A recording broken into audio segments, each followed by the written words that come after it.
This one is called Hopefully the Scarecrow. It's written by Michelle Houts and illustrated by Sara Palacios. I really love the illustrations in this one. Look at on this just inner page. Oh, now we got Circe. I like how all the plants are drawn different ways. It seems like it would be fun to draw plants like this. All the leaves look different and there's different designs on the pots. And then there's some books sitting around. Okay.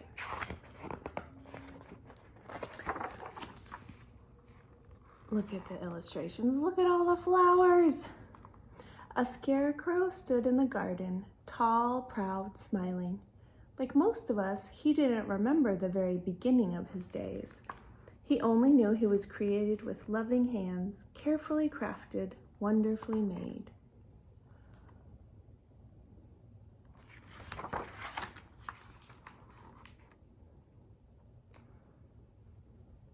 He did remember the first time she placed him on his perch.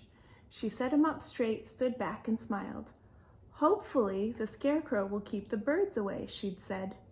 He hadn't known his name was Hopefully, but he liked it. Is that what she meant? Is that his name? Hopefully? Hopefully, the scarecrow also liked stories. He couldn't read, of course, but she could. Every day she brought her favorite books to the garden and she read to him. Look at all the things that are drawn in this picture. There's a purple watering can. And as she read, the scarecrow journeyed over rocky cliffs and sailed roiling seas and met kings and queens and dragons and other scarecrows. He heard tales of courage and of hope. And when she said the end, the scarecrow always felt a little bit taller and braver. You can see all the things, dragons and other scarecrows and the ship sailing, all the places he travels as he listens to her stories. One day, just after the beans withered and the cornstalks turned brown and the air became bitey and brisk, her two sturdy hands lifted him from his perch and placed him carefully in the shed. Hopefully the scarecrow will be okay in there all winter, she said.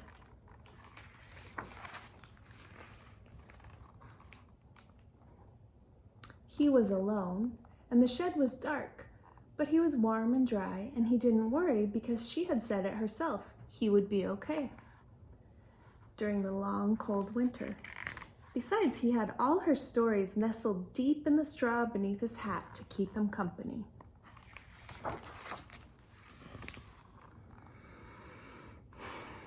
Finally, when the scarecrow heard the birds return from the south and daylight lingered past dinner time and the air smelled fresh and green, the thin crack of door light widened and he was once again returned to the garden. Year after year she came, and she read to him. And the books got bigger, the stories got scarier, and funnier, and sweeter. Look, there's one about a lion. Look how she drew the lion. The mane's perfectly round.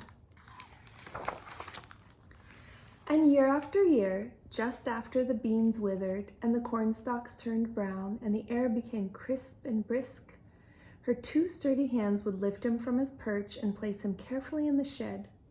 Hopefully I'll see you in the spring, he heard her say one fall, just before she closed the door.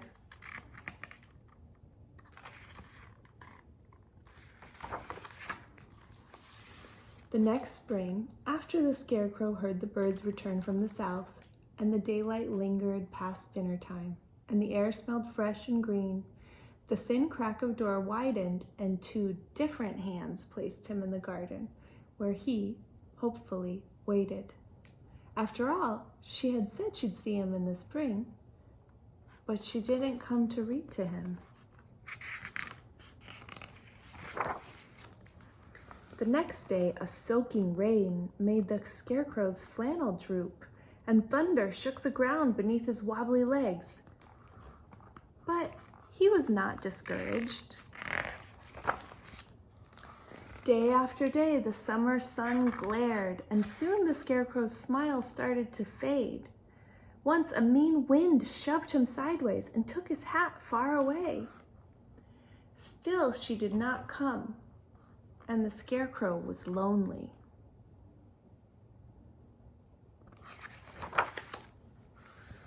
Her stories filled his head, and he remembered that the journey over rocky cliffs and he remembered that to journey over rocky cliffs and sail rolling seas and face monsters, one must be brave. Cersei, stop. Sorry, that's what she does when she wants to go outside. I'm going to try and finish the story first. So hopefully waited for a very long time until, come here for a second, you just gotta wait. Hold on, just 1 second. Just wait, just 1 second. Come, hurry. Come on, hurry up. Come on.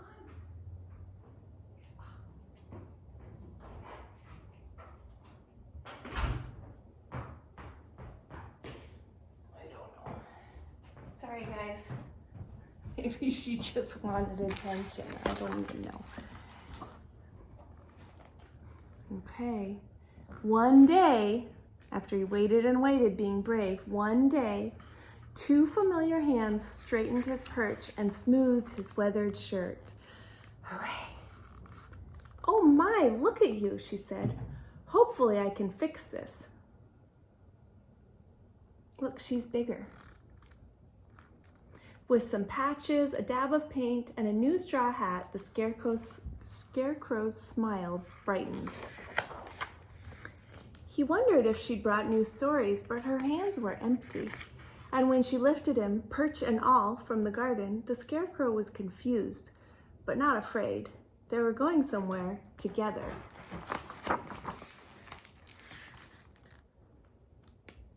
What does that say? Library.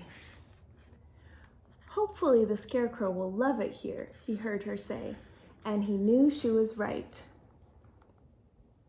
So what happened? She grew up, she moved away, looks like she got a job at the library, and then so she went back and she got him. So he has a nice place to be where he can keep listening to stories. Hopefully the Scarecrow. Okay, kidlets, I love you very much. I hope you're having a good Christmas week. If you're watching this in the Christmas week, I know everyone's sick. And if you're watching it sometime in the future, I hope you're having a good day or night or whatever's happening then. Love you. Mwah.